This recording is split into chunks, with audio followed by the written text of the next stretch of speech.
Esta iglesia cristiana hace bodas masivas con más de 4.000 parejas que no se conocen entre ellos. Está involucrada en problemas políticos, fabricación ilegal de armas y evasión de impuestos. Conoce a esta secta surcoreana que, con una fachada familiar y alegre, oculta secretos sombríos. La Iglesia de la Unificación, oficialmente llamada la Federación de las Familias para la Paz y la Unificación Mundial, es una iglesia con creencias cristianas fundada en 1954 en Corea del Sur por Sung Myung-moon, un líder manipulador y agresivo que proclamaba ser enviado de Dios para la salvación del mundo. En 1920 nació Sung Myung-moon. Sus padres lo educaron con creencias cristianas protestantes y años después adoptaría las creencias presbiterianas. En su búsqueda de una religión acorde con sus pensamientos, fundó varios movimientos religiosos, pero el que lo estableció como un líder religioso con poder, autoridad y respeto fue su última organización llamada Asociación del Espíritu Santo para la Unificación del Cristianismo Mundial, que años más tarde se cambiaría a su nombre actual. Moon manifestó a su pequeño grupo de seguidores que el mismísimo Jesucristo lo visitó cuando él tenía 16 años para decirle que lo había escogido para terminar con su misión, la cual no había cumplido por haber sido crucificado. Esa misión era la de casarse, tener mucha descendencia y predicar su palabra por todo el mundo. Es por esto que Jesucristo regresó a la tierra, fue hasta Corea del Sur y se presentó a él para pedirle que cumpla con su misión divina.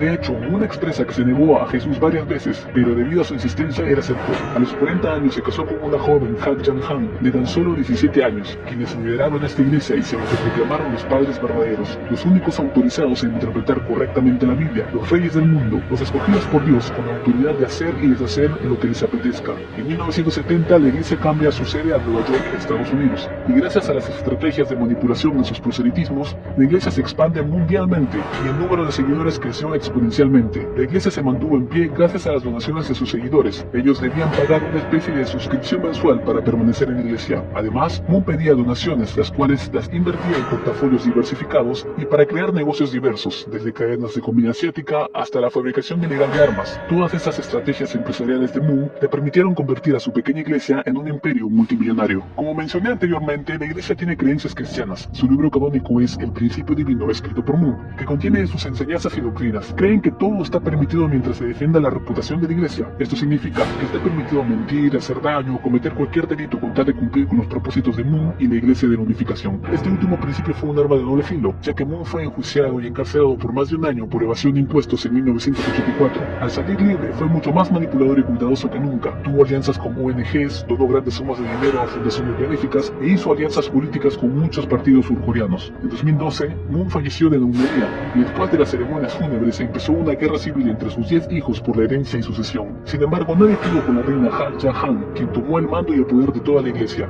La creencia más llamativa es la ceremonia de bendición, una ceremonia donde se eligen a dos personas totalmente desconocidas y las casan. En esta ceremonia pueden llegar a haber más de 4.000 parejas desconocidas siendo casadas en simultáneo. Esta iglesia tiene una página oficial activa con una fachada familiar y alegre, captando la atención de miles de seguidores alrededor del mundo. Contiene un apartado de podcasts, blogs, artículos y sesiones para enviar donaciones en línea. Esta iglesia sigue activa al mando de la Madre Verdadera, manipulando a sus seguidores con todas las herramientas a su alcance. Nuestro mundo es variado, lleno de oportunistas y charlatanes, y para evitar la manipulación y el engaño es bueno saber un poco de todo.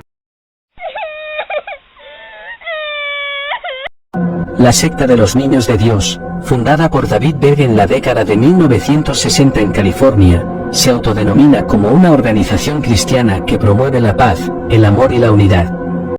Sin embargo, ha sido objeto de controversias debido a sus prácticas extremas, incluyendo la promoción de la libertad sexual y la prostitución sagrada, y alegaciones de abuso sexual infantil por parte de algunos miembros de la secta. Estas prácticas llevaron a investigaciones por parte de autoridades en varios países. En los años 90, la secta cambió su nombre a la Familia Internacional y supuestamente abandonó muchas de sus prácticas controvertidas. A pesar de ello, todavía tiene seguidores en todo el mundo y ha sido criticada por su historial de abuso y manipulación. Shoko Asahara fue el líder de la secta japonesa Aum Shinrikyo, que se hizo conocida por llevar a cabo el ataque con un gas sarin en el sistema de metro de Tokio en 1995. Asahara fundó su organización en 1984, presentándose a sí mismo como un gurú espiritual y proclamando ser la reencarnación de Cristo. Atraía seguidores con sus enseñanzas y promesas de iluminación espiritual, pero también ejercía un fuerte control sobre ellos, imponiendo un régimen autoritario y manipulando psicológicamente a sus miembros. El punto culminante de las actividades destructivas se produjo el 20 de marzo de 1995, cuando miembros de esta organización lanzaron bolsas de gas sarín en varias líneas del metro de Tokio. Este acto sorprendió a Japón y al mundo entero, generando conmoción y horror. Después del ataque, Shoko Asahara fue arrestado y posteriormente juzgado. El caso de Shoko Asahara llevó a Japón a reevaluar sus políticas de seguridad y a implementar medidas más estrictas para prevenir casos similares. ¿Qué lleva a miles de personas a castigarse con látigos en plena calle buscando salvar sus almas? Descubre el oscuro y fascinante culto de los flagelantes durante la peste negra. Durante la peste negra que azotó Europa en el siglo XIV, surgió un movimiento religioso conocido como los flagelantes, grupos de personas que buscaban expiar los pecados mediante el sufrimiento físico extremo. Estos devotos caminaban en procesiones por las ciudades, azotándose públicamente con látigos para purificar sus almas y apaciguar la ira divina que, según creían, había desatado la enfermedad.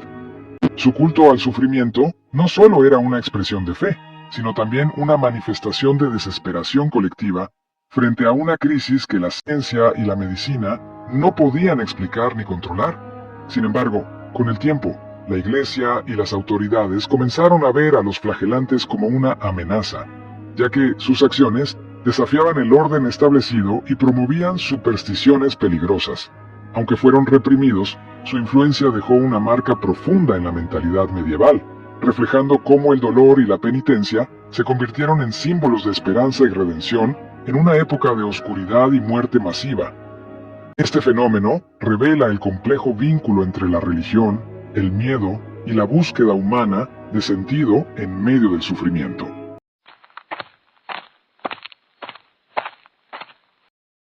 Imagínate creer que la muerte no es el final, sino una puerta, y que tu líder te diga exactamente cuándo debes cruzarla. Eso ocurrió en 1994, y la Orden del Templo Solar fue fundada en Europa por líderes carismáticos que mezclaban misticismo, templarios, astrología y profecías apocalípticas. Prometían iluminación espiritual, prometían acceso a un plano superior, prometían que el mundo estaba a punto de colapsar. Sus miembros no eran marginados, eran empresarios, médicos, profesionales, personas con dinero. Poco a poco, el grupo comenzó a aislarse. Había rituales secretos, ceremonias con túnicas blancas, simbolismo esotérico complejo. Los líderes afirmaban tener comunicación directa con entidades superiores. Luego, empezaron los mensajes finales. El planeta estaba condenado. La única forma de evolucionar era abandonar el cuerpo físico.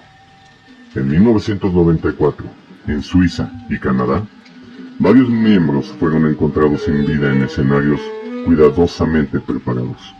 Algunos estaban dispuestos en círculo, vestidos con túnicas ceremoniales, con símbolos colocados alrededor. Las investigaciones revelaron algo aún más inquietante.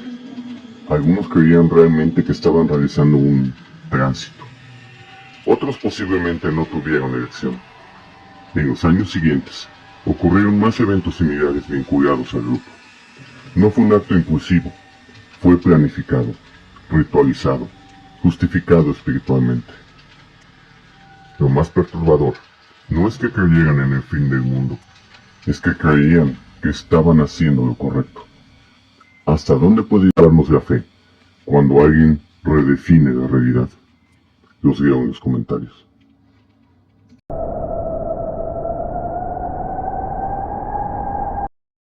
En 1973, un grupo de personas creyó que la Tierra estaba condenada, pero que una nave lo salvaría antes de la gran destrucción. Así comenzó una de las sectas más extrañas de la historia. Marsala Plewit e Iván Enaros aseguraron que un planeta llamado Clarion estaba a punto de explotar y que solo los elegidos escaparían en una nave espacial. Así nació Heaven's Gate, un grupo que renunció a todo esperando su salvación. Se alejaron del mundo, siguieron reglas estrictas y esperaron a la nave que nunca llegó. En 1997, el grupo creyó que el cometa Hale-Bopp traía la nave que los llevaría y tomaron una decisión escalofriante.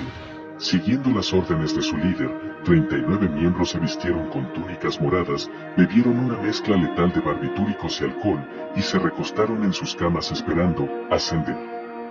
Cuando la policía los encontró, todos yacían con una tela sobre sus rostros y un billete de $5 en el bolsillo, su pago simbólico para el viaje que nunca llegó.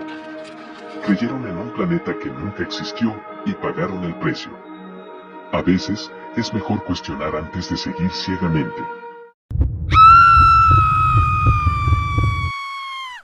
Imagina caminar por un camino solitario en la India del siglo XIX. Te unes a un grupo de viajeros amigables, ríes, compartes historias, y sin saberlo acabas de firmar tu sentencia de muerte. Los Tagis fueron una organización clandestina que durante siglos se infiltró en caravanas de viajeros, solo para asesinarlos en rituales en honor a la diosa Kali, la diosa hindú de la destrucción. Su método era silencioso y aterrador. Ganaban la confianza de sus víctimas y, cuando llegaba el momento, las estrangulaban con un pañuelo especial llamado rumal. Sin sangre, sin rastro, solo muerte ritual. Se estima que mataron a decenas de miles de personas entre los siglos XIII y XIX. Operaban en secreto, con jerarquías, códigos y rituales. Para ellos, el asesinato no era un crimen, sino una ofrenda divina. Todo cambió en 1830, cuando el Imperio Británico, horrorizado por sus actos, lanzó una cacería liderada por el capitán William Sliman. Miles fueron arrestados y ejecutados, y para mediados del siglo XIX la secta fue prácticamente eliminada. Pero el mito perdura. ¿Eran fanáticos religiosos, asesinos organizados, o simplemente una leyenda colonial exagerada? Tal vez nunca lo sepamos con certeza, pero la próxima vez que alguien te ofrezca compañía en un largo viaje, recuerda, no todos los rostros amables son lo que parecen.